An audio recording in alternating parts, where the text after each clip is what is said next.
ఊహించలేను నీ ప్రేమ మధురం, నా ప్రేమ మూర్తి నీకే నా వందనం.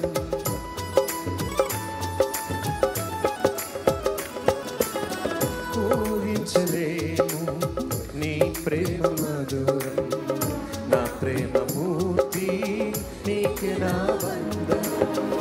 నీ ప్రేమే నాకు ఆధారం, నా జీవిత లక్ష్యం. నీ ప్రేమ నాకు ఆధారం, నా జీవిత లక్ష్యం. నీ ప్రేమ లేక నేనుండలేను, నీ ప్రేమ లేక నేనుండలేను. నీ ప్రేమే నా ఊపిరి, నీ ప్రేమ నా కాపరి. నీ ప్రేమే నా ఊపిరి, నీ ప్రేమే నా కాపరి. శిలనైన నన్ను శిల్పివై మార్చావు, నాలోని ఆశలు విస్తరింపచేశావు. శిలనైన నన్ను శిల్పివై మార్చావు, నాలోని ఆశలు విస్తరింపచేశావు. యేసుక్రీస్తు ప్రశస్త నామములో మా ప్రియులందరికీ శుభాలు. ప్రతి ఉదయం దేవుని వాక్యములో నుంచి మరి మార్కు సువార్తని ధ్యానించడానికి ప్రభు కృప అనుగ్రహిస్తున్నారు. ఈరోజు మార్కు సువార్త 10:46 నుంచి మనం చూద్దాం. వారు ఎరుకో పట్టణమునకు వచ్చిరి.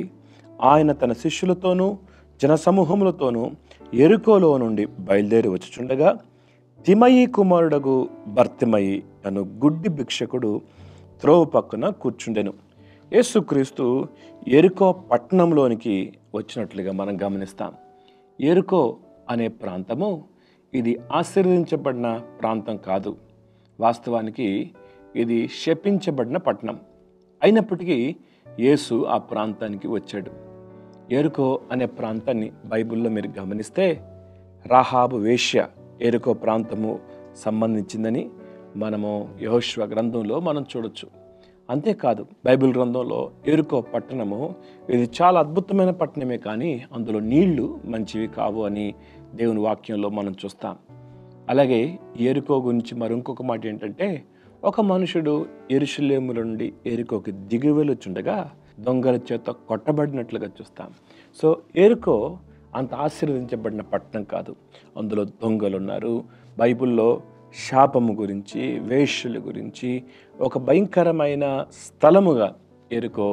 ఈరోజు కూడా ఎరుకో ప్రాంతంలో వెళ్తే ఆ టూర్ గైడ్ అంటారు, జాగ్రత్త, మీ వస్తువుల విషయంలో మీరు జాగ్రత్తగా చూసుకోవాలి అని అంటారు. ఎందుకంటే దొంగలు ఉంటారు, మోసం చేస్తారు, జాగ్రత్త అని హెచ్చరిక చేస్తారు. ప్రపంచంలోకెల్లా అది దిగువన ఉన్న స్థలములో ఎరుకో అనే ప్రాంతం ఉంది.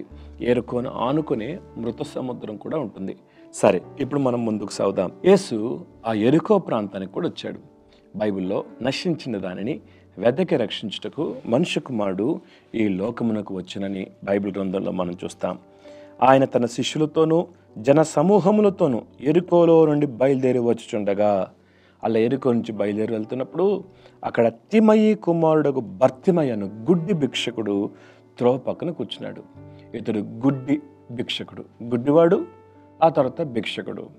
ఎవరైనా సహాయం చేస్తారేమో అని ఎదురు చూస్తూ ఉండేవాడు. ప్రజల అలికిడి శబ్దం వినపడుతున్నప్పుడు బహుశా ఎవరిని అడుగుంటారు, ఏంటయ్యా ఇంత సందడిగా ఉంది, ఎవరొచ్చారు అని అడిగుంటే ఎవరో చెప్పారు, నజరేయుడైన యేసు ఈ ప్రాంతానికి వచ్చాడు అని చెప్పారేమో. ఇంకా అప్పుడు వెంటనే ఈయన యేసు అని గుర్తించి, ఈయన నజరేయుడైన యేసు అని వాడు విని, దావీదు కుమారుడా యేసు నన్ను కరుణించమని కేకలు వేయ మొదలుపెట్టను. ఇతడు కేకలు వేస్తున్నాడు. ఏమని కేకలు వేస్తున్నాడు? దావీదు కుమారుడా. దావీదు కుమారుడు అంటే చిన్న పేరు అనుకుంటున్నారా? దావీదు కుమారుడు అంటే రాజు అని పిలుస్తున్నట్టే. దావీదు కుమారులందరూ రాజులుగా పిలువబడ్డారు కదా. యేసుక్రీస్తుని కూడా ఆయన రాజు అని గుర్తించాడు.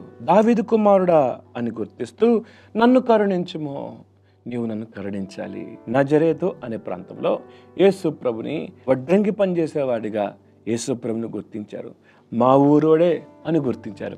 కానీ కొంతమంది అన్య ప్రాంతంలో ఉన్నవారు కావచ్చు, ఈ గుడ్డివాడు కావచ్చు, ఇతడు యేసుని దావీదు కుమారుడా అని పిలుస్తూ కేకలేస్తున్నట్లుగా మనం చూస్తాం. నన్ను కరుణించు, నన్ను కరుణించు. ఓరుకుండమని అనేకులు వారిని గద్దించిరి. చాలామంది ఊరుకో, డోర్ మూసుకో, గట్టి గట్టిగా అరుస్తున్నావు, డిస్టర్బ్ చేస్తున్నావు, ఊరుకో అని అందరికి గద్దించినప్పటికీ దావీదు కుమారుడా నన్ను కరుణించమని మరి ఎక్కువగా కేకలు వేయడం మొదలుపెట్టినట్లుగా చూస్తాం. పట్టుదలతో ప్రార్థన చేస్తున్నాడు, విసుగక ప్రార్థన చేస్తున్నాడు, ఎడతెగక ప్రార్థన చేస్తున్నాడు. అతని అవసరత ఏంటి? తన గుడ్డితనం నుంచి విడుదల పొందాలని.